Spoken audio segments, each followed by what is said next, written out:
Olá, tudo bem? Aqui novamente o Júlio Batiste, trazendo para vocês mais uma videoaula desse nosso curso. Esta videoaula nós vamos começar o estudo sobre os fundamentos do protocolo TCP/IP. Se você mas se você já estudou o TCP/IP, já conhece o básico de redes, pode dar uma passadinha rápida, não tem problema. Sempre é uma boa revisão. Mas eu resolvi colocar esses tópicos porque acontece muito de alunos virem estudar. Eu quero ser administrador do Windows Server, eu quero saber instalar, configurar, administrar servidores com Windows Server e não tem conhecimento nenhum do TCP/IP. Quando fala lá, mas tu verificou o Default Gateway, está correto? O que é Default Gateway? Você verificou se o servidor DNS está configurado corretamente? O que é servidor DNS? Então esses fundamentos todo mundo precisa ter, precisa saber para administrar uma rede não só baseada no Windows Server, qualquer rede. Redes e TCP/IP são os fundamentos para estudar o Windows Server, para estudar Linux ou qualquer outro sistema operacional de servidores e de redes. Então, nesta lição, nós vamos ver os fundamentos do TCP/IP, uma visão geral do protocolo, o que é número IP, como é que é formado o número IP, configurações do protocolo TCP/IP em um computador em rede local, onde vai, em quais os passos para acessar as configurações, o que é o chamado Default Gateway, que é um parâmetro importante, vocês têm que conhecer. Então, às vezes o computador está lá comunicando beleza na rede, mas não acessa a internet ou não acessa outras filiais da empresa. O que está acontecendo? Muito provável que o Default Gateway esteja incorretamente configurado. O que é DNS, o que é DHCP, o que é WINS, detalhar mais o que é cada um desses serviços. Nós vamos estudar esses serviços em detalhes no Windows Server lá no módulo 16 desse curso. Mas por enquanto uma apresentação de qual a função de cada um desses serviços. Comando ipconfig com as suas opções básicas e só para vocês começarem a pegar o gosto, um exemplo de questão que pode aparecer em exames de certificação na Microsoft e que exige única e exclusivamente conhecimento de TCP/IP. Tá? Então vocês têm que dominar o básico do TCP/IP. Essa lição vai ser ministrada pelo colega Manuel Jailton, um colega com quem eu tenho uma parceria de longa data, e ele, com base no conteúdo no PDF desse nosso módulo, ele produziu essas aulas para vocês, tá? Espero que vocês gostem. Qualquer dúvida, tem o meu e-mail, tem o e-mail do Eduardo, vocês podem entrar em contato. Será um prazer a gente ajudar vocês a consolidar esses conhecimentos sobre o TCP/IP. Então, um bom estudo sobre os fundamentos do TCP/IP. Valeu! Bem, então iniciando o capítulo 2, nós vamos falar nesse capítulo todo sobre os fundamentos do TCP/IP. E nessa lição, nós vamos fazer ou ver uma visão geral do protocolo TCP/IP. Então, para que os computadores de uma rede elas possam trocar informações entre si, é necessário que todos os computadores adotem as mesmas regras para o envio e recebimento de informações. Esse conjunto de regras é conhecido como protocolo de comunicação. Falando de outra maneira, podemos afirmar que os computadores de uma rede possam trocar informações entre si, é necessário que todos estejam utilizando o mesmo protocolo de comunicação. No protocolo de comunicação, estão definidas todas as regras necessárias para que o computador de destino entenda, entre aspas, as informações no formato que foram enviadas pelo computador de origem. Dois computadores com diferentes protocolos instalados, eles não serão capazes de estabelecer uma comunicação e nem serão capazes de trocar informação. Antes da população da internet, existiam diferentes protocolos sendo utilizados nas redes das empresas. Os mais utilizados eram esses, o TCP/IP, o IPX/SPX, o AppleTech, Talk e etc.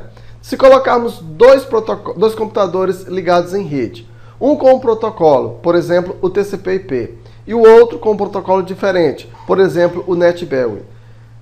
Estes dois computadores, eles não serão capazes de estabelecer a comunicação e trocar informações entre si. Se, por exemplo, o computador com o protocolo NET instalado não será capaz de acessar uma pasta ou uma impressão compartilhada no computador com o protocolo TCP/IP e vice-versa.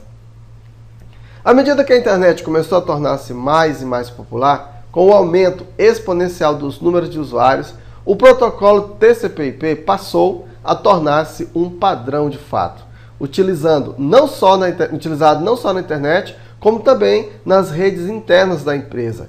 Redes estas que começavam a ser conectadas à internet. Então, como as redes internas precisavam conectar-se à internet, tinham que usar o mesmo protocolo da internet, ou seja, o TCP/IP. Dos principais sistemas operacionais do mercado, o Unix sempre utilizou o protocolo TCP/IP como padrão. O Windows dá suporte ao TCP/IP desde as primeiras versões, porém para o Windows, o TCP/IP somente tornou-se o protocolo padrão a partir do Windows 2000. Ser o protocolo padrão significa que o TCP/IP será instalado automaticamente durante a instalação do sistema operacional, se for detectada a presença de uma placa de rede. Até mesmo o sistema operacional Novell, que sempre foi baseado no protocolo IPX-SPX como protocolo padrão, passou a adotar o TCP/IP como padrão a partir da versão 5.0. O que temos hoje na prática é a utilização do protocolo TCP/IP na esmagadora maioria das redes, para não dizer na sua totalidade, sendo que a sua adoção cada vez maior. Como não poderia deixar de ser, o TCP/IP é o protocolo padrão do Windows 2000, XP, Server 2003, Vista, Windows Server 2008, Windows 7, Vista, Windows 8, Windows Server 2012 e o 2010, e o Windows 10. Se durante a instalação o Windows detectar a presença de uma placa de rede, automaticamente será sugerida a instalação do protocolo TCP/IP nas versões mais antigas, ou será instalada automaticamente o TCP/IP nas versões mais novas a partir do Windows 2000. Uma nota: para pequenas redes não conectadas à internet, é recomendada a adoção do protocolo NET, devido à sua simplicidade de configuração. Porém, esta é uma situação muito rara, pois dificilmente teremos uma rede isolada, sem conexão com a internet ou com parceiros de negócios como clientes e fornecedores. Agora, passaremos a estudar algumas características do protocolo TCP/IP. Veremos que cada equipamento que faz parte de uma rede baseada no TCP/IP tem alguns parâmetros de configuração que devem ser definidos para que o equipamento possa comunicar-se com sucesso na rede e trocar informações com os demais equipamentos da rede. Quando utilizamos o protocolo TCP/IP como protocolo de comunicação em uma rede de computadores, temos alguns parâmetros obrigatórios que devem ser configurados em todos os equipamentos que fazem parte da rede: computadores, servidores, hubs, switches, impressoras de rede e etc. Então, na figura 2.1, essa figura aqui, nós temos uma visão geral de uma pequena rede baseada no protocolo TCP/IP. Então, nessa figura, nós temos uma rede local para uma pequena empresa. Esta rede local não está conectada a outras redes, da empresa ou à internet. Nesse caso, cada computador da rede precisa de pelo menos dois parâmetros configurados: o número IP e a máscara de subrede. Observa que nós temos aqui o IP de cada um e nós temos aqui a máscara de subrede. O número IP é um número no seguinte formato: x.y.z.w. Não podem existir duas máquinas com o mesmo número IP dentro da mesma rede. Caso eu configure um novo equipamento com o mesmo número IP de uma máquina já existente, será gerado um conflito no número de IP. E um dos equipamentos, muito provavelmente o novo equipamento que está sendo configurado, ele não irá conseguir se comunicar com a rede. O valor máximo para cada um dos números X, Y, Z ou W é 255. Mais adiante, quando nós tratarmos sobre os sistemas de numeração decimal e binária, você entenderá o porquê deste valor máximo de 255. Uma parte do número IP 1, 2 ou 3 dos 4 números é a identificação da rede. A outra parte é a identificação da máquina dentro da rede. O que define quanto dos 4 números fazem parte da identificação da rede e quantos fazem parte da identificação da máquina é a máscara de subrede, o subnet mask. Vamos considerar o exemplo de um dos computadores da rede da figura anterior, indicada, né, anteriormente. Então nós temos aqui o número de IP 10.200.150.1 e a subrede 255.255.255.0. As três primeiras partes da máscara da subrede igual a 255 indicam que os três primeiros números representam a identificação da rede e o último número é a identificação do equipamento dentro da rede.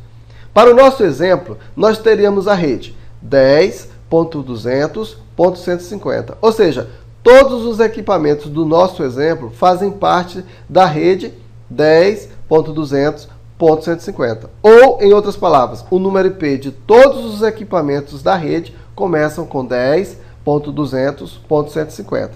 Nesse exemplo, onde estamos utilizando os três primeiros números para identificar a rede e somente o quarto número para identificar o equipamento, temos um limite de 254 equipamentos que podem ser ligados nessa rede. Observe que são 254 e não 256, pois o primeiro número, o 10.200.150.0 e o último, 10.200.250.255 não podem ser utilizados como número IPs de equipamentos de rede. O primeiro é o próprio número da rede e o último é o endereço do broadcast, o 10.200.150.255. Ao enviar uma mensagem para o endereço de broadcast, todas as máquinas da rede receberão a mensagem. Nas próximas lições deste capítulo, eu falarei um pouco sobre o endereço de broadcast e outros endereços especiais. Com base no exposto, nós podemos apresentar a seguinte definição. Para se comunicar em uma rede baseada no protocolo TCP/IP, todo equipamento deve ter pelo menos um número IP e uma máscara de subrede, sendo que todos os equipamentos da rede devem ter a mesma máscara de subrede. Uma nota: existem configurações mais avançadas, onde podemos subdividir uma rede TCP/IP em subredes menores. O conceito de subrede será tratado em detalhes em uma das próximas lições deste capítulo. No exemplo da figura 2.1, que nós apresentamos anteriormente, observe que o computador, deixa eu botar lá para você, aqui, então nós estamos falando dessa imagem aqui. Então, observe que o computador com o IP 10.200.150.7 está com uma máscara de subrede diferente da máscara de subrede dos demais computadores da rede. Esse computador está com a máscara 255.255.0.0 e os demais computadores da rede estão com a mesma máscara de subrede, 255.255.255.0. Nesse caso, é como se o computador com o IP 10.200.157 pertencesse a outra rede. Na prática, o que irá acontecer é que esse computador não conseguirá se comunicar com os demais computadores da rede, por ter uma máscara de subrede diferente das demais. Esse é um dos erros de configuração mais comuns. Se a máscara de subrede estiver incorreta, ou seja, diferente da máscara dos demais computadores da rede, o computador com a máscara de subrede incorreta não conseguirá comunicar-se com a rede. Na tabela a seguir, nós temos alguns exemplos de máscaras de subredes e do número máximo de equipamentos em cada uma das respectivas redes. Então você entenderá como fazer esses cálculos mais adiante, quando nós estudarmos o sistema de numeração binário e o cálculo de subredes. Então nós temos aqui uma máscara 255.255.0. O número de equipamentos na rede máxima é de 254. 255.0.0, o número de equipamentos é de 65.534. 255.0.0.0, 16.777.214 máquinas. Quando a rede está isolada, ou seja, não está conectada à internet ou a outras redes externas através de links de comunicação de dados, apenas o IP e a máscara de subrede são suficientes para que os computadores possam se comunicar e trocar informações. A conexão de rede local com outras redes é feita através de links de comunicação de dados. Para que essa comunicação seja possível, é necessário um equipamento capaz de enviar informações para outras redes e receber informações dessas redes. O equipamento utilizado para este fim é o roteador. Todo pacote de informações que deve ser enviado para outras redes deve obrigatoriamente passar pelo roteador. Todo pacote de informação que vem de outras redes deve também obrigatoriamente passar pelo roteador. Como o roteador é um equipamento de rede, este também terá um número de IP. O número IP do roteador deve ser informado em todos os demais equipamentos que fazem parte da rede, para que estes equipamentos possam se comunicar com as redes externas. O número IP do roteador é informado no parâmetro de configuração do TCP/IP, conhecido como Default Gateway ou Gateway padrão. Na prática, quando configuramos o Gateway padrão, estamos informando o número IP do roteador. Você aprenderá a fazer essas configurações em diferentes versões do Windows no capítulo 3. Quando um computador de rede tenta se comunicar com outros computadores, servidores, o protocolo TCP/IP faz alguns cálculos utilizando o número IP do computador de origem, a máscara de subrede e o número IP do computador de destino. Veremos esses cálculos em detalhes nas próximas sessões desse capítulo. Se após feitas as contas for concluído que os dois computadores fazem parte da mesma rede, os pacotes de informação são enviados para o barramento de rede local e o computador de destino captura e processa as informações que lhe foram enviadas. Se, após feitas as contas, for concluído que o computador de origem e o computador de destino fazem parte de redes diferentes, os pacotes de informações são enviados para o roteador, número IP configurado com o Default Gateway, E o roteador é o responsável por achar o caminho, a rota para a rede de destino. Então, com isso, para equipamentos que fazem parte de uma rede baseada no protocolo TCP/IP e conectada a outras redes ou à internet, devemos configurar no mínimo os seguintes parâmetros: número de IP, máscara de subrede e o Gateway padrão. Em redes empresariais existem outros parâmetros que precisam ser configurados. Um dos parâmetros que deve ser informado é o número IP de um ou mais servidores, ou seja, o DNS, o Domain Name System. O DNS é o serviço responsável pela resolução de nomes. Toda a comunicação em redes baseadas no protocolo TCP/IP é feita através do número IP. Por exemplo, quando nós vamos acessar o meu site, juliobatiste.com.br, tem que haver uma maneira de encontrar o número IP do servidor onde fica hospedado o meu site. O serviço que localiza o número IP associado a um nome é conhecido como servidor DNS. Por isso, a necessidade de informarmos o número IP de pelo menos um servidor DNS, pois sem esse serviço de resolução de nomes, muitos recursos da rede estarão indisponíveis, inclusive o acesso à internet. Existem aplicativos antigos que são baseados em outros serviços de resolução de nomes, como o WNS, o Windows Internet Name System. O Windows NT Server 4.0 utilizava intensamente o serviço WNS para a resolução de nomes. A partir do Windows 2000, o serviço utilizado é o DNS. Porém, podem existir aplicações que ainda dependam do WNS. Nesses casos, você terá que instalar e configurar um servidor WNS na sua rede e configurar o IP deste servidor em todos os equipamentos da rede. No capítulo 5, você aprenderá sobre a instalação e configuração de um servidor WNS no Windows Server 8 e no Windows Server 2012. Uma dica importante: em redes mais antigas, onde ainda existem clientes baseados em versões antigas do Windows, tais como o Windows 95, o Windows 98, o Windows ME, o WNS ainda é necessário. Sem o WNS, poderá haver erro no acesso aos principais recursos da rede, tais como pastas e impressoras compartilhadas. As configurações do protocolo TCP/IP podem ser definidas manualmente, isto é, configurado manualmente em cada um dos equipamentos necessários com as informações do protocolo, como por exemplo o número IP, a máscara de subrede, o número IP do gateway padrão, o número IP de um ou mais servidores DNS e assim por diante. Esta é uma solução razoável para pequenas redes, até com 5 computadores. Porém, pode ser um problema para redes maiores, com um grande número de equipamentos conectados. Para redes maiores, é recomendado o uso do serviço DHCP, Dynamic Host Configuration Protocol. O serviço DHCP pode ser instalado em um servidor com o Windows NT Server 4.0, o Windows 2000 Server, o Windows Server 2003, o Windows Server 2008 ou o Windows Server 2012. Uma vez disponível e configurado, o serviço DHCP fornece automaticamente todos os parâmetros de configuração do protocolo TCP/IP para os equipamentos conectados à rede. Os parâmetros são fornecidos quando o equipamento é inicializado e podem ser renovados em períodos definidos pelo administrador.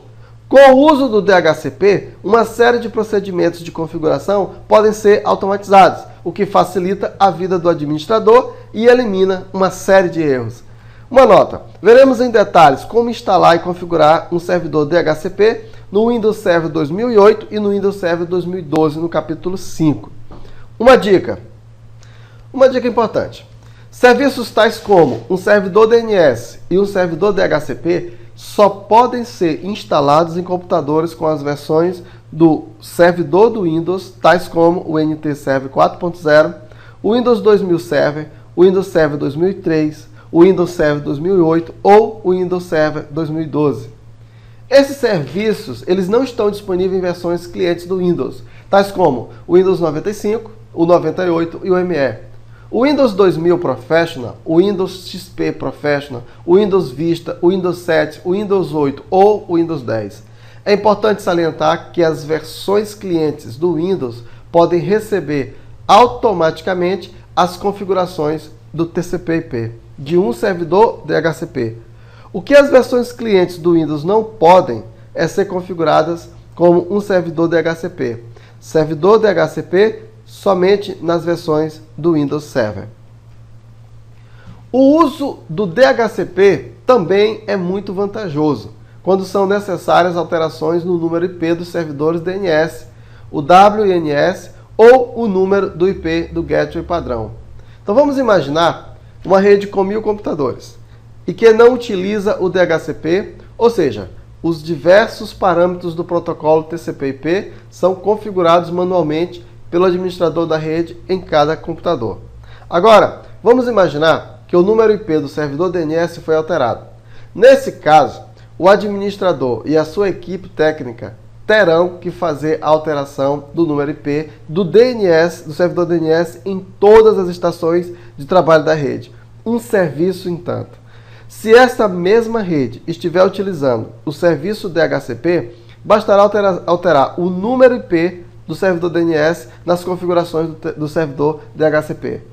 O novo número será fornecido para todas as estações de trabalho automaticamente, na próxima vez que as estações forem inicializadas. Muito mais simples e prático, e principalmente com a menor possibilidade de erro. Você então pode verificar facilmente as configurações do protocolo TCP/IP que estão definidas para o seu computador, qualquer versão do Windows. Para você fazer isso, basta seguir os passos. Primeiro, você vai fazer o logon, com uma conta de permissão como administrador. Você vai abrir o prompt de comando em qualquer versão do Windows. A maneira mais fácil de você abrir um prompt do comando é combinar a tecla do login do Windows mais o R. Você vai apertar ao mesmo tempo, será exibida uma janela de executar. Você vai digitar o comando cmd, pressiona Enter. Será aberta a janela do prompt de comando. Aí você vai executar o comando.